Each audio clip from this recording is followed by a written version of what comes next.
पंचतंत्र का चतुर्थ भाग के लब्ध प्रणासम की तृतीय कथा।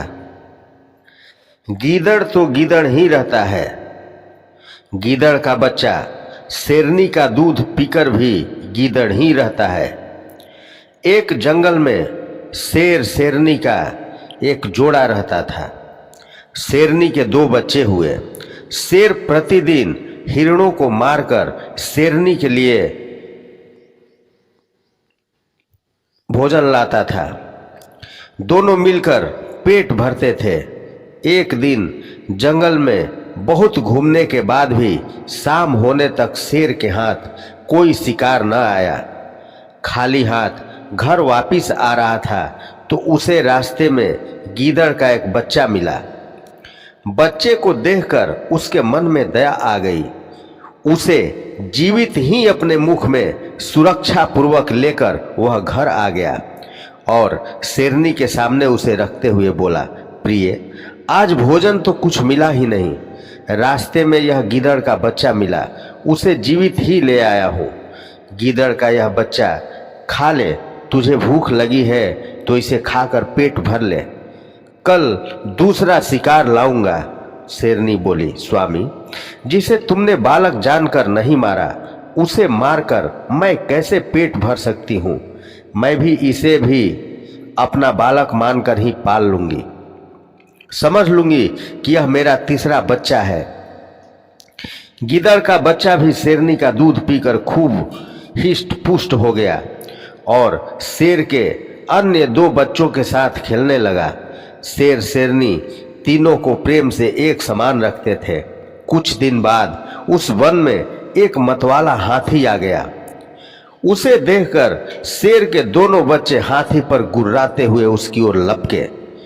गीदड़ के बच्चे ने दोनों को ऐसा करने से मना करते हुए कहा, यह हमारा कुल शत्रु है, उसके सामने नहीं जाना चाहिए।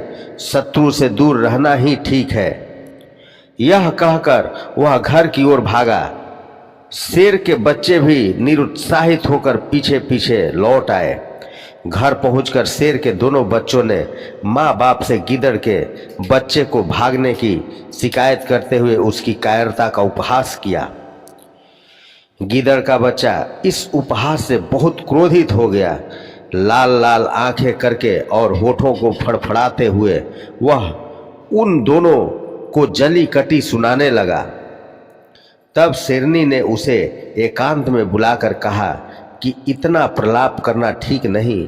वे तो तेरे छोटे भाई हैं, उनकी बात को टाल देना ही उचित है। गीदड़ का बच्चा शेरनी के समझाने बुझाने पर और भी भड़क उठा और बोला, मैं बहादुरी में, विद्या में या कौशल में उनसे किस बात में कम हूँ जो वे मेरी हंसी उड़ाते हैं। मैं उन्हें इसका मजा अवश्य चखाऊंगा, उन्हें मार डालूंगा। यह सुनकर शेरनी ने हंसते हंसते कहा, तू बहादुर भी है, विद्वान भी है, बुद्धिमान भी है, सुंदर भी है, लेकिन जिस कुल में तेरा जन्म हुआ है उसमें हाथी नहीं मारे जाते। समय आ गया है कि तुझसे सच बात आज कह ही देनी चाहिए। तब शेरनी ने कहा, तू वास्तव में एक गीदड़ का बच्चा है। मैंने तुझे अपना दूध पिलाकर पाला है।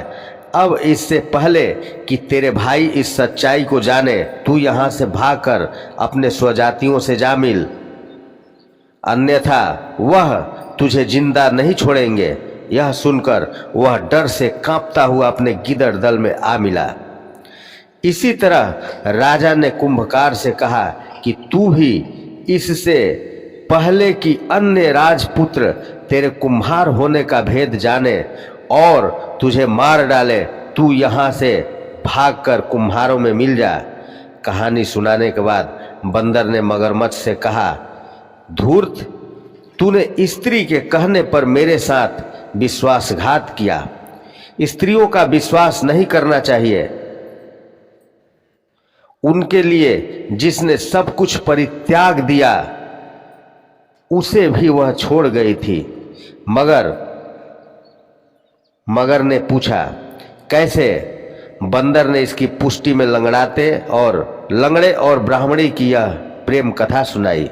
स्त्री का विश्वास, अतिशय कामिनी स्त्री का विश्वास कभी ना करें। एक स्थान पर एक ब्राह्मण और उसकी पत्नी बड़े प्रेम से रहते थे, किंतु ब्राह्मणी का व्यवहार ब्राह्मण के कुटुंबियों से अच्छा नहीं था। परिवार में कलह रहता था।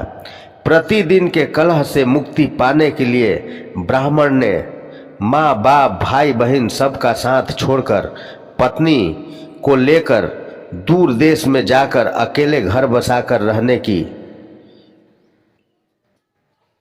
सोची। यात्रा लंबी थी। जंगल में पहुंचने पर ब्राह्मणी को बहुत प्यास लगी। इस ब्राह्मण पानी लेने गया। पानी दूर था, देर लग गई। पानी लेकर वापिस आया तो ब्राह्मणी को मरी पाया। ब्राह्मण बहुत व्याकुल होकर भगवान से प्रार्थना करने लगा। उसी समय आकाशवाणी हुई, ब्राह्मण, यदि तू अपने प्राणों का आधा भाग इसे देना स्वीकार करे तो ब्राह्मणी जीवित हो जाएगी। ब्राह्मण ने यह स्वीकार कर लिया क्योंकि वह पत्नी को बहुत चाहता था। ब्राह्मणी फिर जीवित हो गई। दोनों ने यात्रा शुरू कर दी। वहां से बहुत दूर एक नगर था। नगर के बाग में पहुंचकर ब्राह्मण ने कहा, प्रिय, तुम यहीं ठहरो, मैं अभी भोजन लेकर आता हूं। ब्राह्मण के जाने के बाद ब्राह्मणी अकेली रह गई। उसी समय बाग के कुएं पर एक लंगड़ा किंतु सुंदर जवान रहट चला रहा था। ब्राह्मणी उससे हंसकर बोली, वह भी हंसकर बोला। दोनों एक दूसरे को चाहने लगे। दोनों ने जीवन भर एक साथ रहने का प्रण कर लिया। ब्राह्मण जब भोजन लेकर नगर से लौटा तो ब्राह्मणी ने कहा, यह लंगड़ा व्यक्ति भी भूखा है, इसे भी अपने हिस्से में से कुछ खाने को दे दो। जब वहां से वो दोनों प्रस्थान करने लगे तो ब्राह्मणी ने ब्राह्मण से अनुरोध किया कि इस लंगड़े व्यक्ति को भी साथ ले लो, रास्ता अच्छा कट जाएगा। तुम जब कहीं जाते हो तो मैं अकेली रह जाती हूँ, बात करने को भी कोई नहीं होता। इसके साथ रहने से कोई बात करने वाला तो रहेगा। ब्राह्मण ने कहा, हमें अपना भार उठाना ही कठिन हो रहा है। इस लंगड़े को कैसे ले चलेंगे, इसका भार कैसे उठाएंगे? ब्राह्मण ने कहा, हम इसे पिटारी में रख लेंगे। ब्राह्मण को पत्नी की बात माननी पड़ी।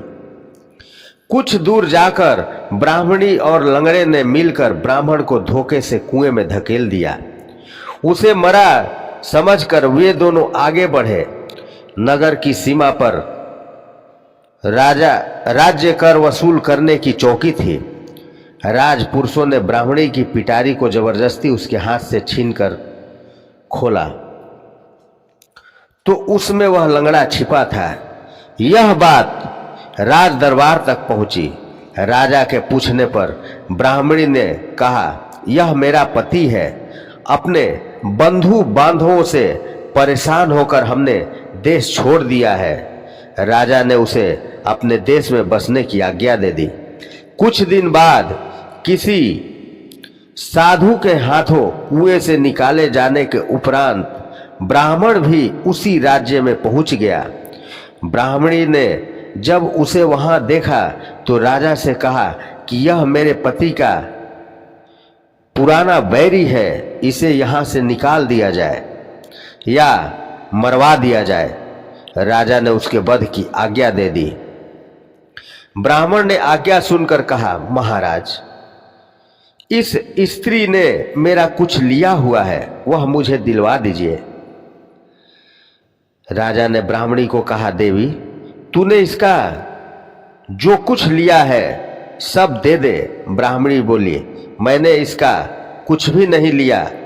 ब्राह्मण ने याद दिलाया कि तूने मेरे प्राणों का आधा भाग लिया हुआ है, सभी देवता इसके साक्षी हैं। ब्राह्मणी ने देवताओं के भय से यह स्वीकार कर लिया कि वह उसका दिया हुआ वापस दे देगी, किंतु वचन देने के साथ ही वह मर गई।